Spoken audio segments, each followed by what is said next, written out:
আওয়ামী লীগের আচরণে দেশের মানুষ বিক্ষুব্ধ হয়ে ওঠে, বলছেন রুমিন ফারহানা। নির্বাচন ব্যবস্থার উপর জন আস্থা ফিরিয়ে আনাই বড় চ্যালেঞ্জ, বলছে ওয়ার্কার্স পার্টি। বিরতি দিয়ে হলেও দুইবারের বেশি প্রধানমন্ত্রী হওয়ার সুযোগ চায় বিএনপি। নির্বাহী আদেশে সরকার আওয়ামী লীগ নিষিদ্ধ করবে কি, জানালেন আইন উপদেষ্টা। এবং সর্বশেষ জানাবো, এটিএম আজহারের মুক্তিতে দেরি, বিস্মিত ব্যথিত জামায়াত। এতক্ষণ শুনছিলেন সংবাদ শিরোনাম, এবারে বিস্তারিত। তবে তার আগে অনুরোধ থাকবে আমাদের চ্যানেলটি সাবস্ক্রাইব করে বেল আইকনটি ক্লিক করুন। আওয়ামী লীগের আচরণে দেশের মানুষ বিক্ষুব্ধ হয়ে ওঠে, বলছেন রুমিন ফারহানা। বিএনপির সহ আন্তর্জাতিক বিষয়ক সম্পাদক ব্যারিস্টার রুমিন ফারহানা বলেছেন, আওয়ামী লীগ ক্ষমতায় থেকে শুধু বিরোধী দলের নেতাকর্মীদের গুম খুন সহ তাদের বিরুদ্ধে মিথ্যা মামলা দিয়ে দাবিয়ে রাখতে চেষ্টা করেছেন। হাজার হাজার বিএনপি নেতার বিরুদ্ধে মামলা দিয়ে কারাগারে পাঠিয়েছেন। দেশনেত্রী খালেদা জিয়ার বিরুদ্ধে ষড়যন্ত্রমূলক মামলা দিয়ে তাকে কারাগারে পাঠিয়েছেন। আওয়ামী লীগের এই ধরনের আচরণে দেশের মানুষ বিক্ষুব্ধ হয়ে ওঠে। তিনি বলেন, আওয়ামী লীগ তার অপকর্মের জন্য দেশকে কুক্ষিগত করে রেখেছিলেন, কিন্তু পারেন নাই। অবশেষে ছাত্র জনতার আন্দোলনের চাপের মুখে নেতাকর্মীদের ছেড়ে তিনি পালিয়ে গেছেন দেশ ছেড়ে। এখন যিনি ক্ষমতায় আছেন তিনি সারা বিশ্বের কাছে সুপরিচিত। আমরা চাই তার কাছে আহ্বান জানাই, গণতান্ত্রিক পদ্ধতিতে ডিসেম্বরের মধ্যে দেশের নির্বাচনের ব্যবস্থা করুন। তিনি বলেন, বিএনপি এমন একটি রাজনৈতিক দল যা জনগণের কথা চিন্তা করে। দেশের মুক্তিযুদ্ধকালীন সংকটময় মুহূর্তে আওয়ামী লীগ নেতাকর্মীরা যখন ভারতে পালিয়ে গিয়েছিল, তখন জিয়াউর রহমান স্বাধীনতার ঘোষণা দিয়ে মাঠে যুদ্ধ করেছেন, দেশকে স্বাধীন করেছেন। নির্বাচন ব্যবস্থার উপর জন আস্থা ফিরিয়ে আনাই বড় চ্যালেঞ্জ, বলছে ওয়ার্কার্স পার্টি। নির্বাচন ব্যবস্থার উপর জন আস্থা ফিরিয়ে আনাই নির্বাচন কমিশনের জন্য বড় চ্যালেঞ্জ বলে মনে করছে বিপ্লবী ওয়ার্কার্স পার্টি। পার্টির পক্ষ থেকে বলা হয়েছে, জাতীয় সংসদ নির্বাচনকে অলাভজনক করতে পারলে নির্বাচনে ইঁদুর দৌড় অনেকখানি বন্ধ করা সম্ভব। তাই নির্বাচনী আচরণবিধি চূড়ান্ত করার আগে রাজনৈতিক দলসমূহের মতামত নেওয়া প্রয়োজন। বৈঠকে সাইফুল হক বলেন, ধসে পড়া নির্বাচন ব্যবস্থার উপর আস্থা ফিরিয়ে আনা এবং জনপ্রত্যাশা অনুযায়ী অবাধ, নিরপেক্ষ ও বিশ্বাসযোগ্য জাতীয় নির্বাচন অনুষ্ঠানই নির্বাচন কমিশনের সবচেয়ে বড় কর্তব্য। গত 3টি জাতীয় নির্বাচন যারা নষ্ট করেছে তাদেরও আইনের আওতায় আনতে হবে। সাংবিধানিক প্রতিষ্ঠান হিসেবে নির্বাচন কমিশনের স্বাধীন কার্যকরী ভূমিকার উপর জোর দেন। জাতীয় নির্বাচনের আচরণবিধি চূড়ান্ত করার আগে রাজনৈতিক দলসমূহের মতামত নেওয়ার আহ্বান জানিয়ে সাইফুল হক বলেন, নির্বাচনে টাকার খেলা, সন্ত্রাস, গুন্ডামি ও প্রশাসনিক ম্যানিপুলেশন বন্ধ করতে না পারলে নির্বাচনের উদ্দেশ্যই ব্যর্থ হবে। সংসদ নির্বাচনকে অলাভজনক করতে পারলে সংসদ নির্বাচন কেন্দ্র করে ইঁদুর দৌড় অনেকটা বন্ধ হয়ে যাবে বলে আশা প্রকাশ করেন তিনি। বৈঠকে বিপ্লবী ওয়ার্কার্স পার্টির পক্ষ থেকে আসন্ন জাতীয় নির্বাচনকে অবাধ ও নিরপেক্ষ করতে 31 দফা প্রস্তাবনা তুলে ধরে তা বাস্তবায়নে কার্যকর উদ্যোগ গ্রহণের আহ্বান জানানো হয়। বিরতি দিয়ে হলেও দুইবারের বেশি প্রধানমন্ত্রী হওয়ার সুযোগ চায় বিএনপি। বিএনপির স্থায়ী কমিটির সদস্য সালাউদ্দিন আহমেদ বলেন, আমরা প্রস্তাব করেছি প্রধানমন্ত্রী পদে টানা 2 মেয়াদের বেশি কেউ থাকতে না পারলেও একবার বিরতি দিয়ে আবার প্রধানমন্ত্রী হওয়ার সুযোগ থাকতে হবে। সালাউদ্দিন আহমেদ জানান, বিএনপির এই প্রস্তাবের পর ঐকমত্য কমিশন থেকে প্রধানমন্ত্রীর পদ থেকে এক ব্যক্তির একাধিকবার থাকা নিয়ে বিএনপিকে নতুন প্রস্তাব দেওয়া হয়েছে, কিন্তু সেটা তারা এখনই প্রকাশ্যে আনতে চান না।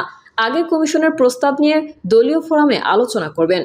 রাষ্ট্রপতির বিদ্যমান ক্ষমতার বাইরে আরও কি কি ক্ষমতা বৃদ্ধি করা যায় সেটা উল্লেখ করে সংবিধানের 48-এর 3 অনুচ্ছেদের পর আরেকটি অনুচ্ছেদ যুক্তি করার পক্ষে বিএনপি মত দিয়েছে বলে উল্লেখ করেন সালাউদ্দিন। তিনি বলেন, যা পরবর্তী সময়ে সংসদে আলোচনার মাধ্যমে হবে, আর রাষ্ট্রপতি সংসদের উভয় কক্ষের সদস্যদের ভোটেই নির্বাচিত হবেন।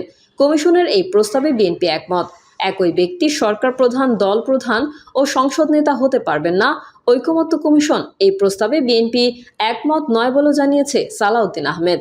তিনি বলেন, আমরা বিষয়টি উন্মুক্ত রাখতে প্রস্তাব দিয়েছি, কারণ একই ব্যক্তি সরকার প্রধান ও দলীয় প্রধান হতে পারবেন না, এমন চর্চা আমরা দেখি না। বিএনপি সংবিধানের 5ম সংশোধনী আগের অবস্থায় ফিরিয়ে যাওয়ার প্রস্তাব করেছে জানিয়ে সালাউদ্দিন বলেন, সেখানে ধর্মনিরপেক্ষ কিংবা বহুত্ববাদ কোনোটাই নেই। তবে কমিশন তাদের প্রস্তাবে স্বাধীনতার ঘোষণাপত্রে থাকা সাম্য, মানবিক মর্যাদা ও সামাজিক সুবিচারের কথা যুক্ত করতে বলেছে। আমরা সেখানে একমত পোষণ করেছি। জনগণের মৌলিক অধিকার হিসেবে ইন্টারনেট প্রাপ্তির প্রস্তাবে বিএনপি একমত বলে উল্লেখ করে সালাউদ্দিন বলেন, এটা তো এখনো আছে, এখন শুধু রাষ্ট্রে ইন্টারনেট যেন বন্ধ করে না দেয় সেটা নিশ্চিত করতে হবে। সালাউদ্দিন বলেন, জাতীয় ঐকমত্য কমিশনের অধিকাংশ প্রস্তাবের ক্ষেত্রে আমরা একমত হয়েছি, এখন কিছু কিছু বিষয় আছে যেগুলো আরও বিচার বিশ্লেষণ করতে হবে। নির্বাহী আদেশে সরকার আওয়ামী লীগ নিষিদ্ধ করবে কি, জানালেন আইন উপদেষ্টা। আগামী 15 দিনের মধ্যে আইন তৈরি করে আওয়ামী লীগকে নিষিদ্ধের দাবি জানিয়েছে জাতীয় নাগরিক পার্টি। সোমবার আওয়ামী লীগের রাজনৈতিক কার্যক্রম নিষিদ্ধ, সংস্কার ও গণপরিষদ নির্বাচনের দাবিতে আয়োজিত বিক্ষোভ মিছিল ও সমাবেশে এই দাবি করে দলটি। এছাড়া এই দাবি বাস্তবায়ন করতে গেলে নির্বাহী আদেশ ছাড়া আওয়ামী লীগকে নিষিদ্ধ করা সম্ভব নয়। এদিকে আইন, বিচার ও সংসদ মন্ত্রণালয়ের দায়িত্বপ্রাপ্ত উপদেষ্টা অধ্যাপক ডক্টর আসিফ নজরুলের কাছে যুগান্তরের পক্ষ থেকে জানতে চাওয়া হয়, নির্বাহী আদেশে আওয়ামী লীগকে নিষিদ্ধ করার পরিকল্পনা সরকারের আছে কিনা। জবাবে আইন উপদেষ্টা বলেন, একটা দল নিষিদ্ধ করা বা নিবন্ধন বাতিল করা সংক্রান্ত বিভিন্ন আইন দেশে রয়েছে, নজির রয়েছে, আদালতের রায়ও রয়েছে। দল নিষিদ্ধকরণের ব্যাপারটা আদালতের রায়ে হতে পারে, এটা নির্বাচন কমিশনের মাধ্যমে অথবা পাবলিক ইন্টারেস্ট লিটিগেশনের মাধ্যমেও হতে পারে। এই মুহূর্তে এটা নিয়ে কিছু বলতে চাই না। বিচারিক প্রক্রিয়ার উপরে ছেড়ে দিয়েছি, বাংলাদেশের মানুষের মতামতের উপর ছেড়ে দিয়েছি। জাতীয় ঐকমত্য কমিশনের সঙ্গে রাজনৈতিক দলগুলোর আলাপে যদি সব দল মিলে প্রস্তাব করে যে আওয়ামী লীগকে নিষিদ্ধ করা হোক বা আওয়ামী লীগকে নির্বাচনে যেন অংশগ্রহণ করতে না দেওয়া হয়, অথবা কোনো আদালতের রায়ের অবজারভেশনে যদি নিষিদ্ধ করার বিষয়টি আসে, তখন অবশ্যই সেই অনুযায়ী ব্যবস্থা নেওয়া হবে। রাজধানীর হেয়ার রোডে তার সরকারি বাসভবনে দেওয়া এক সাক্ষাৎকারে সমসাময়িক বিভিন্ন ইস্যুতে খোলামেলা কথা বলেন সরকারের এই উপদেষ্টা। গণঅভ্যুত্থানের পর বিপ্লবী সরকার গঠন না হয়ে কেন অন্তর্বর্তী সরকার হলো? জবাবে ডক্টর আসিফ নজরুল বলেন, তৎকালীন প্রধানমন্ত্রী শেখ হাসিনার পতন অনেকটা আকস্মিক ছিল, নতুন সরকার গঠন নিয়ে খুব একটা প্রস্তুতি ছিল না। শেখ হাসিনার পতনের পর কী ধরনের সরকার গঠন হবে সেটা নিয়ে সিরিয়াস আলোচনা, কথাবার্তা হয়নি। তখন আমরা শেখ হাসিনাকে কিভাবে সরাবো সেটা নিয়ে উদ্বিগ্ন ছিলাম, ফলে দ্রুত এত কিছু পরিকল্পনা করে সরকার গঠন করা সম্ভব হয়নি। আমি মনে করি 5ই আগস্ট গণ অভ্যুত্থান ছিল, সেখানে বিপ্লবের উপাদান ছিল, কিন্তু বিপ্লব ছিল না। বিপ্লব সেটা যেখানে বিপ্লবের সুনির্দিষ্ট রোডম্যাপ থাকে, প্রস্তুতি থাকে, বিপ্লবের পক্ষে বাহিনী থাকে, কিন্তু সেখানে এগুলো কিছু ছিল না। তবে শেখ হাসিনা যদি আরও বেশি দিন ক্ষমতায় থাকতো, তাহলে আরও গণহত্যা চালাতো, তাহলে এটা বিপ্লবের রূপ নিতে পারত। শেখ হাসিনা এত দ্রুত লেজ গুটিয়ে পালাবে তা ভাবতে পারেনি। এই সরকার গঠনে এত চিন্তা বা পরিকল্পনা করার সময় ও সুযোগ ছিল না। এটিএম আজহারের মুক্তিতে দেরি, বিস্মিত ব্যথিত জামায়াত। মানবতা বিরোধী অপরাধের মামলায় জামায়াত নেতা এটিএম আজহারুল ইসলামের মৃত্যুদণ্ডের রায়ের বিরুদ্ধে আপিল শুনানির তারিখ ফের পেছানোর ঘটনায় বিস্মিত এবং ব্যথিত জামায়াতে ইসলামী। এমনটা জানিয়েছেন দলটির সেক্রেটারি জেনারেল মিয়া গোলাম পরোয়ার। মিয়া গোলাম পরোয়ার বলেন, আমরা খুবই বিস্মিত এবং ব্যথিত যে 5ই আগস্টের পর যারা আওয়ামী ফ্যাসিবাদের কাছে অন্যায়ভাবে আটক ছিল তারা সকলেই মুক্তি পেয়েছেন। এটিএম আজহারের বিরুদ্ধে যেসব অভিযোগ আনা হয়েছে এসবের সঙ্গে তার তিলমাত্র সম্পৃক্ততা নেই।